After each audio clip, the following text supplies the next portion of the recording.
Bienvenue sur En ça, le podcast présenté par moi-même, Malika. Ici, je te parle en ça, en vrai de vrai, en réel, bref, en toute transparence. En solo avec mes invités, on discutera du passage à la vie d'adulte et de tout ce que ça implique, en particulier pour nous, les jeunes Mahorais. Aujourd'hui, je vous retrouve pour une édition spéciale accompagnée de la directrice régionale aux droits des femmes et à l'égalité. Bonjour Manarsana. Bonjour Malika. On se retrouve pour une série spéciale en partenariat avec la DRDFE.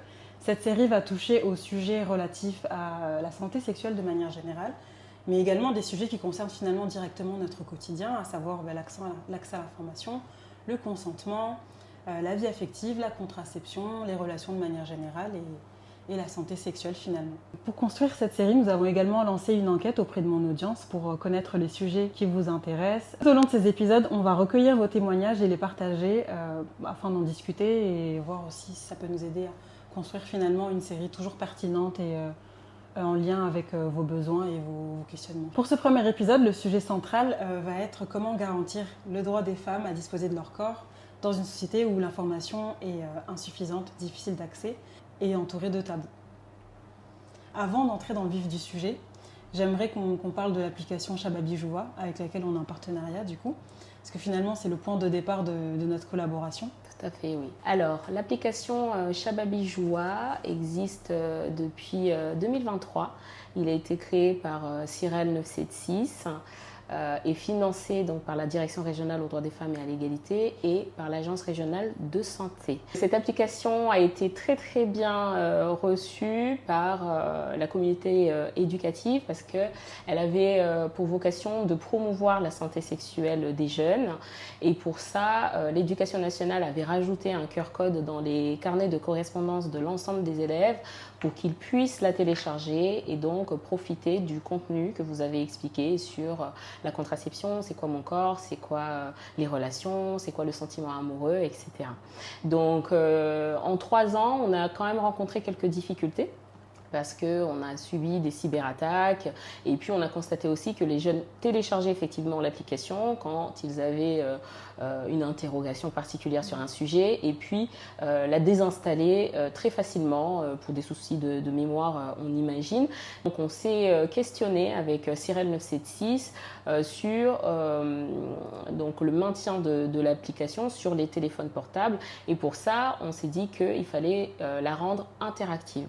Donc pour cette raison on a rajouté un chat avec une association au niveau national qui est En Avant Toutes, qui a accepté donc de nous mettre à disposition ces professionnels qui seront là quasiment tout le temps pour répondre aux questions des jeunes. Donc il y aura tout le temps ce chat.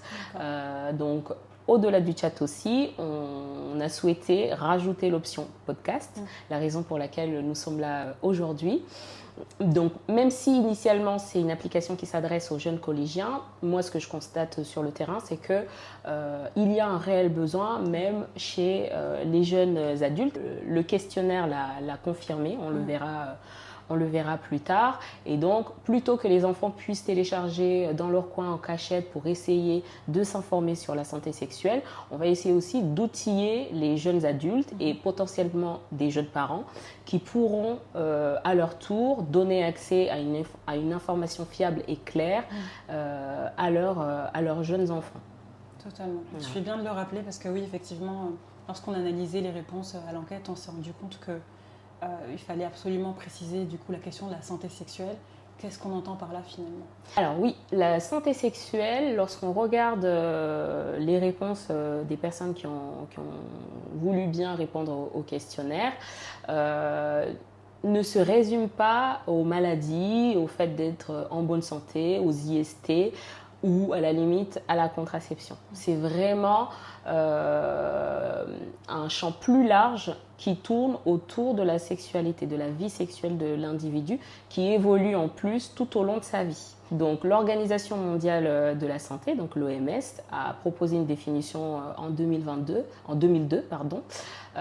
qui consiste à dire que c'est un état de bien-être mental, physique, social, autour de la sexualité. Il est important aussi donc de déconstruire cette idée reçue sur uniquement les IST ou bien la maternité. Et donc c'est la raison pour laquelle on a envie donc d'expliquer de manière large l'ensemble des comportements qui vont influencer notre vie sexuelle. Parce que ça commence dès l'enfance. Comment est-ce qu'on on est en phase avec son corps? Est-ce que je suis en capacité de dire non? Donc la notion de consentement. Et je me permets de rajouter aussi, à cela s'ajoute d'éviter aussi tout ce qui est violence. Tout à fait. Violence sexuelle, violence conjugale. Quand on élargit davantage la définition, on se rend compte que ça touche à des sujets de notre quotidien et notre capacité à prendre des décisions concernant notre propre corps. C'est ce qui est le plus ressorti. Et donc si on revient du coup à la capacité à disposer de son corps, comment est-ce qu'on pourrait expliquer ça? Alors, c'est une idée qui touche, on va dire, les droits sexuels. Alors, c'est quoi les droits sexuels? C'est le fait de respecter l'intégrité de son corps, le fait de pouvoir avoir des relations librement consenties, un mariage librement consenti, le fait d'avoir des relations sexuelles ou pas, une vie sexuelle active ou pas, le fait de choisir d'avoir des enfants ou pas. Et le ou pas est très important sur notre société parce que ce qui est revenu très souvent, c'est on impose le mariage, on impose la maternité, donc c'est vraiment des fondamentaux. Et donc on n'invite pas assez les jeunes filles à se questionner sur quand est-ce qu'on a envie de se marier, vraiment, quand est-ce qu'on se sent capable de se marier, quand est-ce qu'on a envie d'avoir des enfants ou pas. Donc tout ça limite un peu l'épanouissement des jeunes femmes autour de leur sexualité. Parce qu'alors cette idée de consentement, parce que le droit de disposer de son corps tourne aussi autour du consentement, ça c'est vraiment l'élément central. Mais comment est-ce qu'on peut consentir quand on nous explique que on n'a pas de désir et que justement on se marie pour pouvoir assouvir aux besoins de notre époux. Et donc comment est-ce qu'on se positionne? Est-ce que le consentement existe réellement? Et tout ça, ça a des effets néfastes sur l'épanouissement de la femme. Puisque nous l'avons vu, il y en a certaines qui nous ont même parlé de vaginisme, donc qui sont complètement tétanisées par l'acte sexuel, parce que ce n'est pas quelque chose qu'on vit librement, mais c'est quelque chose qu'on nous impose. Et en plus, on a parfois des cérémonies autour du drap blanc, donc tout ça, ça rajoute de la pression aux femmes et un certain nombre de dysfonctionnements et un manque d'épanouissement dans leur vie au quotidien, ce qui peut en plus fragiliser la relation et fragiliser le couple et parfois même susciter des violences et notamment des viols conjugaux. Oui, tout à fait. Tu fais très bien d'insister sur ça parce qu'on oublie de mentionner que beaucoup de femmes, des fois, elles subissent les rapports dans leur couple. Elles ne se rendent pas compte finalement qu'elles subissent puisqu'elles pensent que c'est leur devoir. Et c'est cette méconnaissance qui favorise du coup ce genre de confusion. Et donc c'est vraiment c'est néfaste. Et je pense qu'en luttant contre ce manque d'information justement et en essayant de participer à la propagation d'une bonne information correcte et qui aide finalement les femmes, mais les hommes également, ça profite à tout le monde. Ça nous permettra du coup d'avoir un bien-être finalement plus généralisé si on s'en réfère à la définition de l'OMS. Tout à fait. Et d'ailleurs, concernant le manque d'information, c'est l'une des choses qui était le plus remontée concernant les difficultés que rencontrent les femmes à Mayotte. 77% même des interrogés évoquent un manque d'information. Et 82% des interrogés pensent que les femmes à Mayotte ne disposent pas des informations nécessaires pour prendre des décisions éclairées, justement.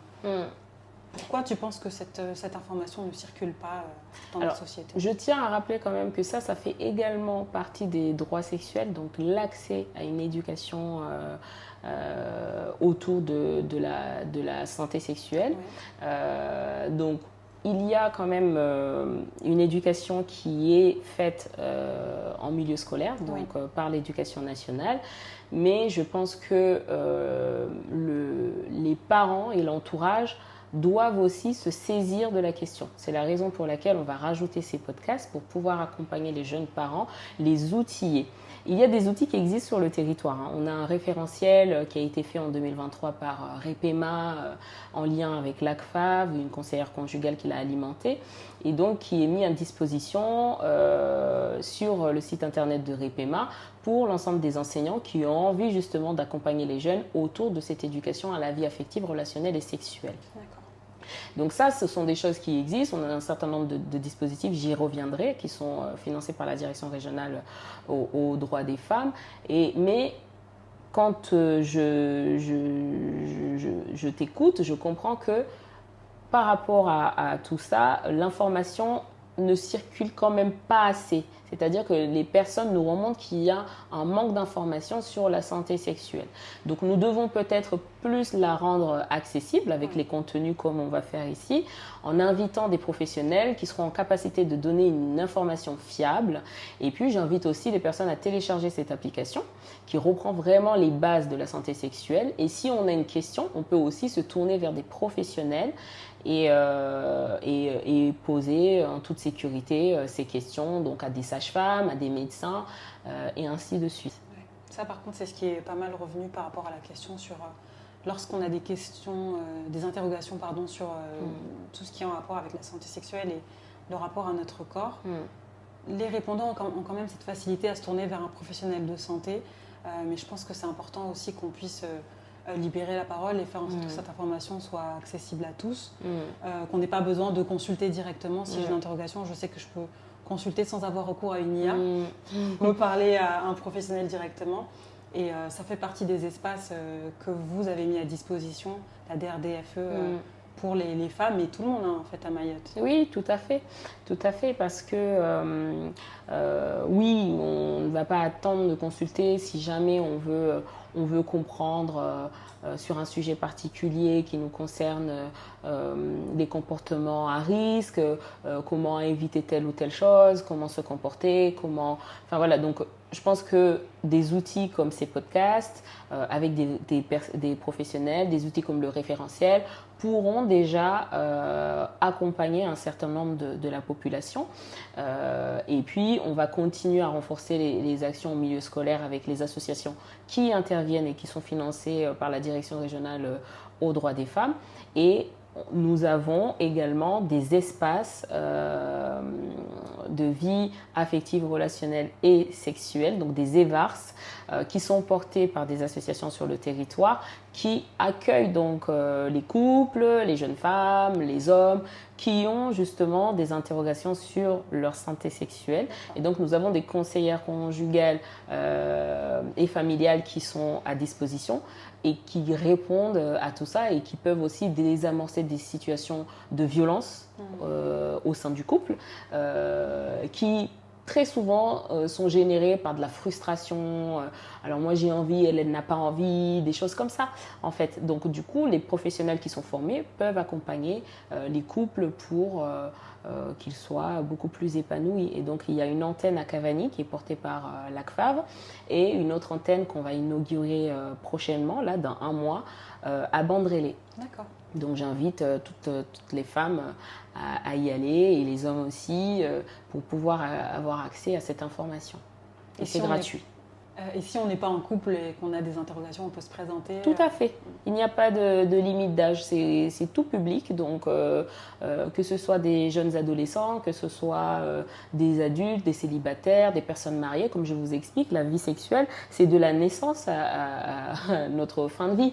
Ouais. Au tout petit, on peut déjà leur expliquer c'est quoi les parties intimes, par exemple, les choses qu'on ne doit pas accepter, parce qu'en fait, un tout petit n'est pas en capacité de formuler les violences sexuelles quand ils sont victimes. Donc, c'est aux parents de leur expliquer que ça, ce sont tes parties intimes, personne n'a le droit d'y toucher. Et si quelqu'un venait à les toucher, il faut le dire à maman, à papa ou bien à l'enseignant. Et ça, un tout petit de 3 ans est en capacité de le comprendre. Et c'est une manière aussi de protéger nos enfants. Donc voilà.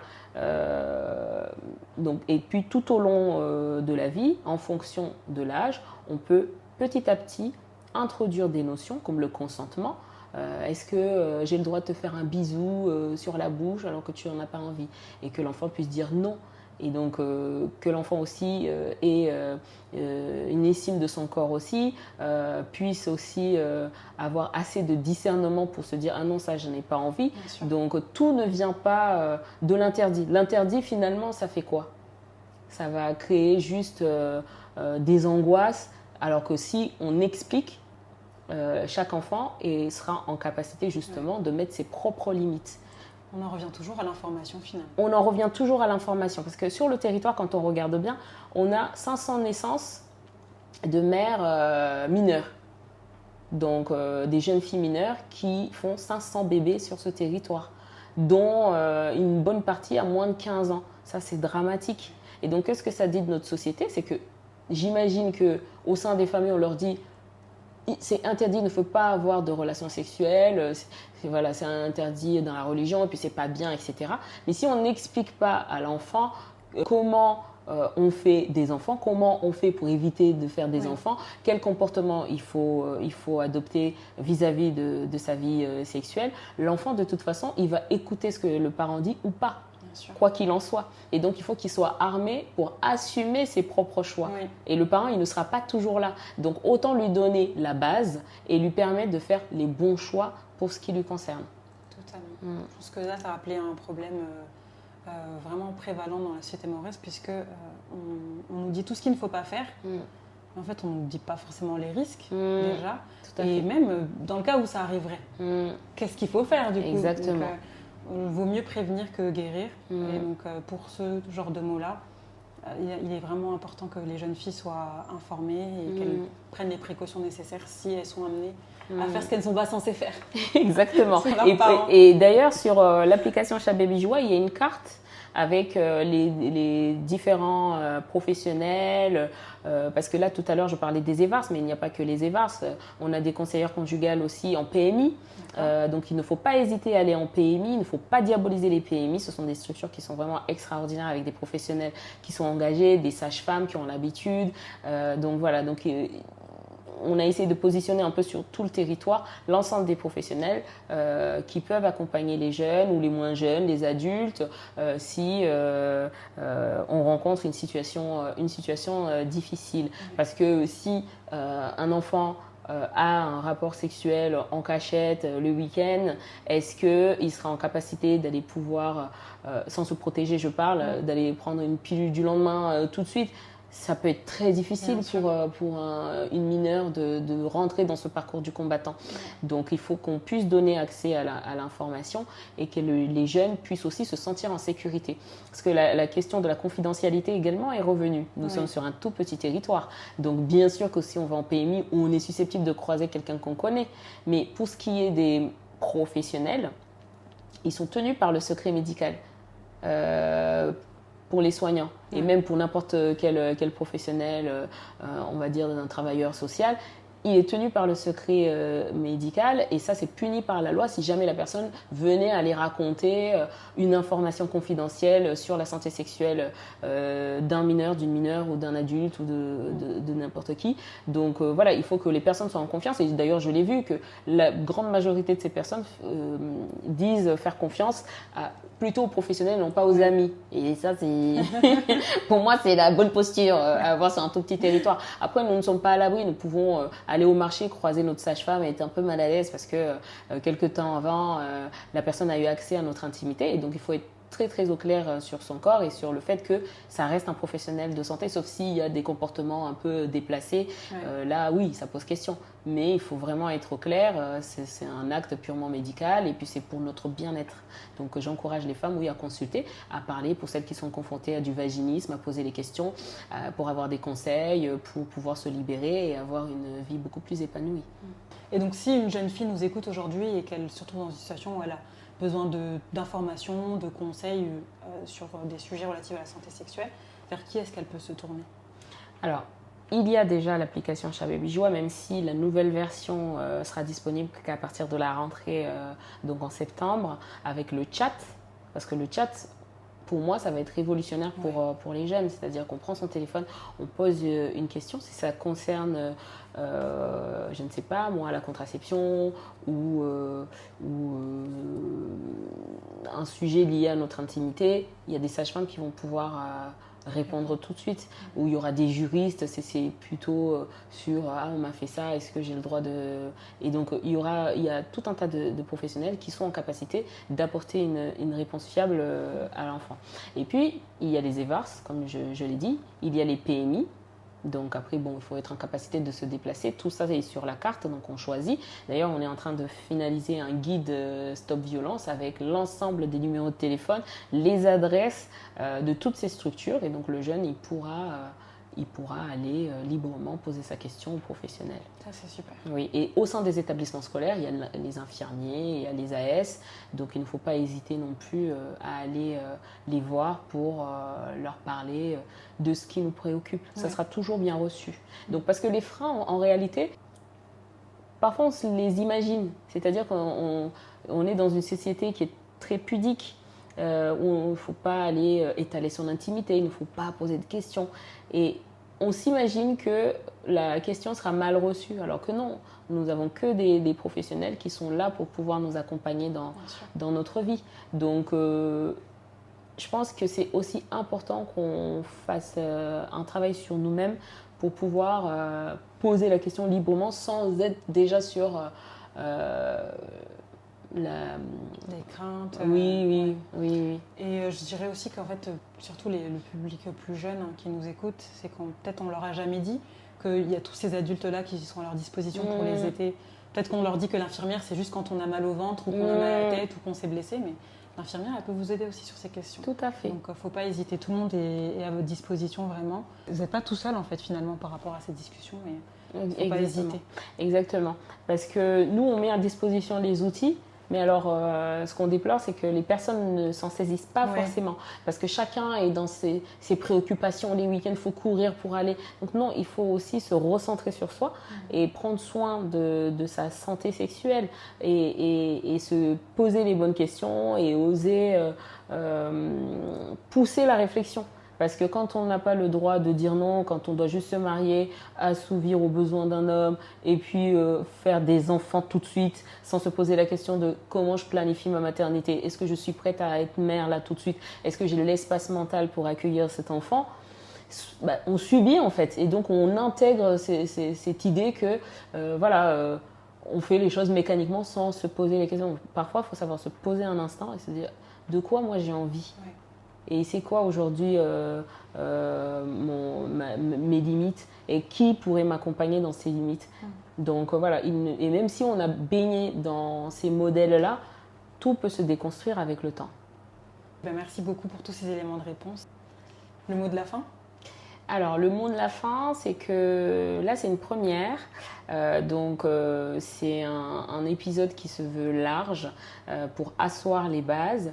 Et donc, j'invite toute ta communauté à rester connectée et à écouter les épisodes qui vont suivre parce qu'on va rentrer un peu plus dans le vif du sujet avec des thématiques qui vont arriver, des professionnels qui ont l'habitude de travailler sur ces sujets et qui vont pouvoir répondre à toutes les questions, même les plus gênantes. Et donc, j'encourage toutes les personnes qui nous écoutent à venir alimenter ce questionnaire pour qu'on puisse orienter les échanges et que ce soit le plus utile possible pour éviter les comportements à risque et pour que les femmes de ce territoire aient une vie sexuelle beaucoup plus épanouie. Vraiment, c'est ce qu'il faut retenir. En fait, c'est plus de la prévention et la mise à disposition de toutes ces ressources qui existent. Je pense qu'aujourd'hui, du coup, on a vraiment pu voir que la santé sexuelle, ça concernait des thématiques beaucoup plus larges qui ne se concentraient pas juste sur les maladies, la contraception, etc. Et j'espère que du coup, ça permettra d'ouvrir une discussion plus large et qu'on puisse approfondir les sujets comme tu les as si bien mentionnés. Moi, je vous rappelle que le questionnaire est toujours à votre disposition, que ce soit dans ma bio, dans la description de cet épisode également. Vous pouvez toujours y contribuer si ce n'est pas déjà fait. Si vous avez d'autres questions que vous souhaiteriez poser à des professionnels ou à Manarsana ou à moi-même, on se fera un plaisir d'y répondre au cours des prochains épisodes. Et là, pour la prochaine discussion, on va se concentrer sur l'éducation à la vie affective et relationnelle des tout-petits. Merci beaucoup. Merci à toi. Merci à vous pour votre écoute et à très bientôt.